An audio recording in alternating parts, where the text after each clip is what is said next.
do a quick introduction to some of the lighting gear that ShotPro offers. Um, so the first thing I'm going to do is going to change my environment to night by going into scene settings and turning off the sun, for instance, and then going to the sky and choosing night. So now I have a night environment, obviously. So let's see, I'll throw down some objects just so there's something in front of the camera. So let me bring in some buildings.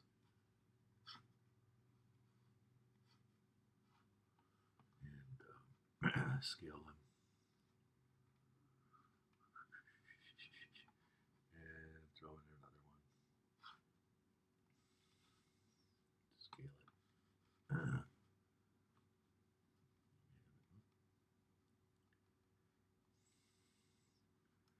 Whoops. There we go.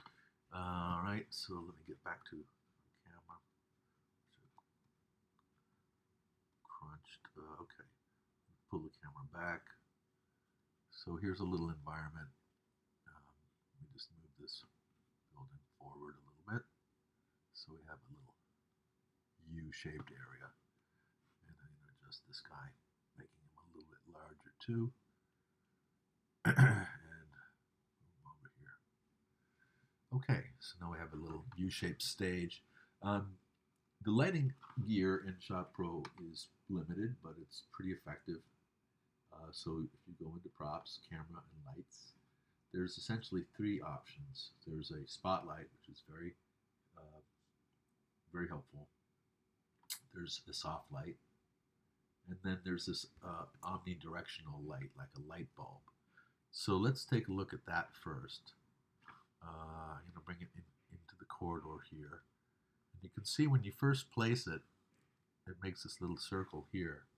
Sometimes you have to lift it up with the pedestal before you see it, because I think the default when it shows up is like that. Let me get rid of it and try it again. So if I add it, drag it onto our stage.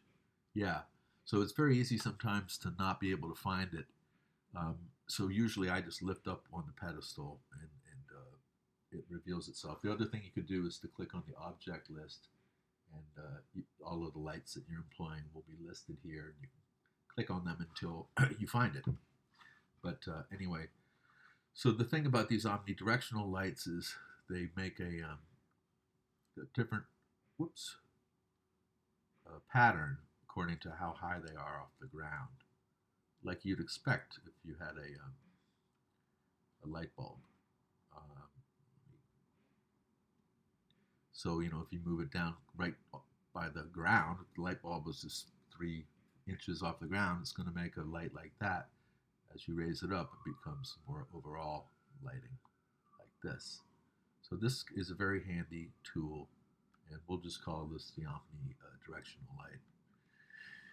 The next light that we're going to deal with is the soft light. And I'll bring that forward here into our stage as well. I'll turn it around. Now you notice that the light is right in front of the camera and we don't see it, which is pretty nifty. So let me add a person so we can see the light fall on somebody. Okay, so I'll put this dude in front of the camera, bring him up real close like this. I'll bring my light over here to the side, point it at him, and turn it up. So this is a soft light, and we've talked a lot about soft lights in class. They have a nice wraparound, smoother shadow transfer than hard lights, which tend to make really defined shadows. So I'm going to just move this around the character in a 360. You can sort of see how the soft light looks at different orientations of the subject. It's 3/4 back kind of deal. And then over here would be side lighting. Of course it's a little hot, like that. So that's the soft light. And you can raise it, and if you want it to be kind of toppy, come down like that. So it's very versatile. And you can see the pattern on the ground. It's like typical of soft lights, kind of broad in general. The next light, the last light to talk about, is the spotlight. And the spotlight is here, and I'll add one and bring it over here onto our stage. And just like the omnidirectional light, sometimes it's a little hard to see until you sort of move it around and turn it up. Oh, there it is. But we know when it first showed up, when I clicked here, point, and dragged it over, it's really hard to see the beam. So first thing you can do is turn up the instrument, and hopefully you can find it that way. This is flood and spot, so just like a regular spotlight, and it's pretty darn good. It can go down to a really focused beam if you want. Let's turn it around and put it on our Pro tag, and widen it out, spin it onto him.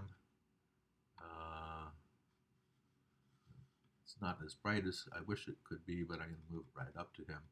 And if it's right behind him, whoops. Okay, sorry. Here we go. I need to go up. Yeah, it's not as bright as I wish it was, but because we don't get a really nice rim light out of it when it's like this. Where's our guy? There he is. Yeah, it should be making a rim on his shoulder here, but it doesn't. Even if I come forward, no. It's just, you can see it's trying to, but it just doesn't do a great job. So it's a little limited. But anyway, here's the spotlight. Same, it's got the flood and the intensity control here. So those are the three instruments that you have at your disposal. I guess future versions of ShotPro threaten to have more lighting options, but for now, that's it. Any of these lights, you can, when you added them onto your set, you can go and click on color here, and you can change the color of that light. So it's very versatile. Hope this was helpful. If you have any questions, you can email me, and have a great day.